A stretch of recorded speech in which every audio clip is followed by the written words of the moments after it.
नमस्कार दोस्तों, हमारी आज की कहानी है सास ने बहू से कहा, नहा धोकर किचन में काम किया करो। राधिका चाय देने के लिए सासू माँ के कमरे में गई तो अंदर से खुसर खुसर की आवाज़ ने उसका ध्यान आकर्षित कर लिया।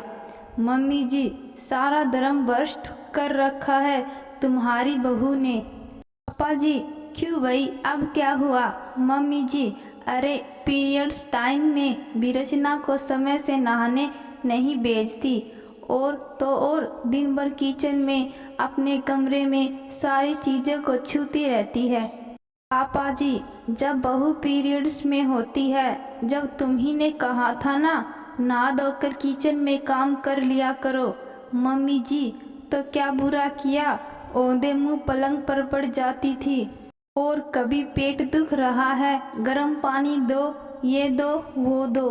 मैं क्या जिंदगी भर नौकरानी बनकर काम करूं? और वो ऐस। पापा जी देखो, महिलाओं की दुश्मन महिला ही होती हैं।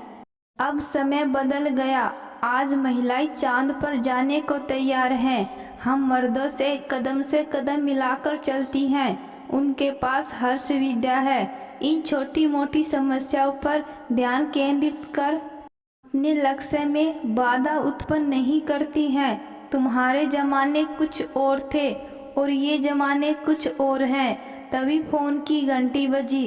राधिका पापा जी की बातों से बहुत इम्प्रेस होती हुई फोन उठाने चली गई। तभी मम्मी जी की आवाज़ आई। राधिका ने मुस्कुराकर कहा, दीदी का। मम्मी सौ की स्पीड से भागती हुई आई और फ़ोन रिसीव किया। हेलो दिव्या, कैसी है? दिव्या, ठीक हूँ मम्मी। मम्मी जी बहुत रोक टोक करती रहती हैं। अभी ये टाइम कोई नहाने का है? दोपहर में अगर सोई हो तो उठकर नहाना पड़ेगा।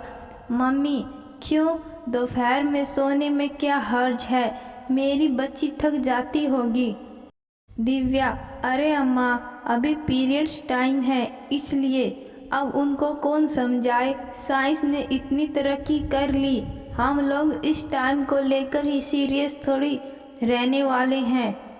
मम्मी हंसी और बोली, अरे हाँ भाई, साइंस ने तरक्की कर ली, तुम बच्चियों ने तरक्की कर ली, पर हम तो वही के वही हैं। हमारे हिसाब से तो ये सब एक्टिविटी धर्म भ्रष्ट करती हैं। पर मुझे लगता है मुझे भी समय रहते ही बदल जाना चाहिए और तुम्हारी सास को भी।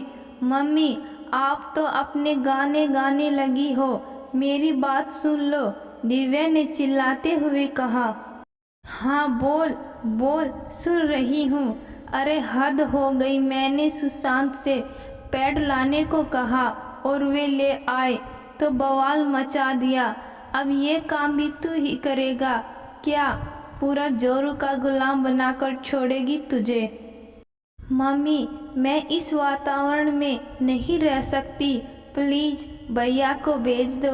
मैं तो आपके पास आ रही हूँ हमेशा के लिए। मम्मी बोली, जो शिकायतें तुम कर रही हो उन्हीं शिकायतों का सामना तुम्हारी भाभी ने भी किया है, पर इस तरह घर छोड़ने की बात नहीं की। बेटा जी, नए घर में एडजस्ट होने में समय लगता है। वैसे मैं भैया को भेज रही हूँ, 2-4 दिन के लिए आ जाओ।